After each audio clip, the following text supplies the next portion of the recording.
Assalamu alaikum wa rahmatullahi wa barakatuh. Welcome guys. Today I'm going to be talking about Salafis using bad philosophy and then charging everyone else with philosophy. Okay, so this will be a question in Aqeedah. There's this statement, the Salafis, you will hear them say this, and they charge us with philosophy. But when they do it, they don't even know that they're doing philosophy. You know, they don't know that they're doing it, and when they do it, they are bad at it because they don't know that they're doing it.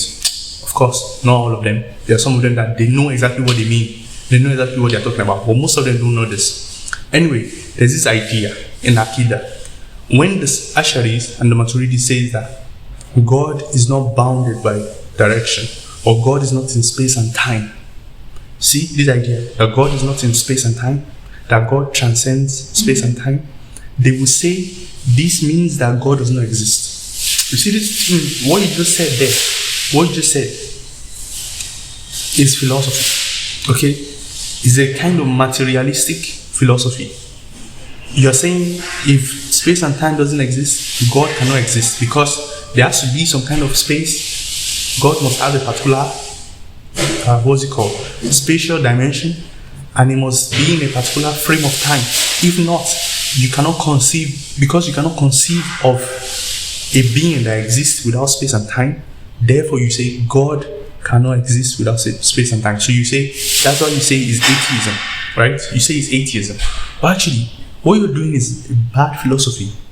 It's bad. You are saying it just because from your experience, human experience, we've never seen anything or experienced anything that is not in space and time.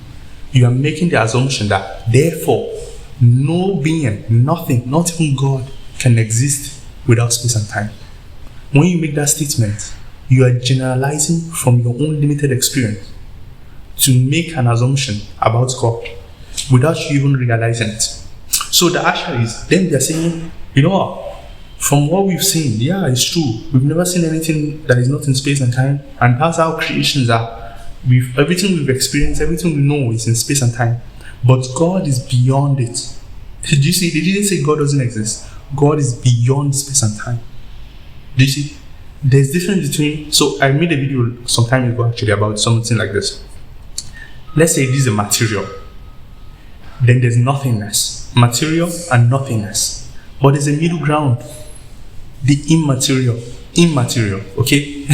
Material, nothingness, immaterial, not material. I don't know what it is because I've not experienced it before, but it's not material.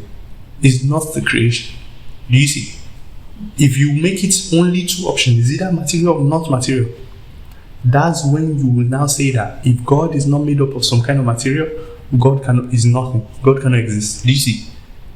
The middle ground, you're eliminating it. The possibility of something we've never experienced before that will not be in space and time.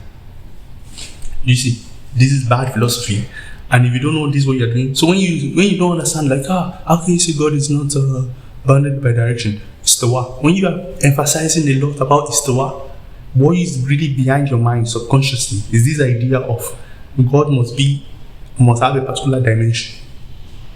Because how can you, if you talk long enough with some of these guys, they will eventually tell you that, are you saying God does not exist? They will say something like that because that's what their whole idea is based on. That if you eliminate the sixth direction, so when Imam al-Tahawi, when he says that jihad to sit, that Allah is not in the six directions, this is how they will understand it. They will say, what do you mean by that? There will be nothing left.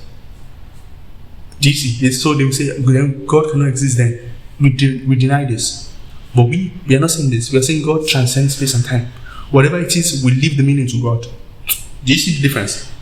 We are leaving out the possibility that even though we have no conception of it from our experience, our human limited experience, we leave the meaning to God. And we believe God exists. Do you see? But you want to make it like a binary thing. Anyway, let me see what you guys think about this in the comment section. Do you think this is a case of bad philosophy or not? And why don't they just explicitly say this? To me, this is the argument. The argument is based on this. They should just tell us that, see, is that God is spatial or is not spatial, or is nothing. There is no middle ground. If you say that, then that's what is really the backbone of the argument. Anyway, See you guys later. Wassalamu alaikum wa rahmatullahi wa barakatuh.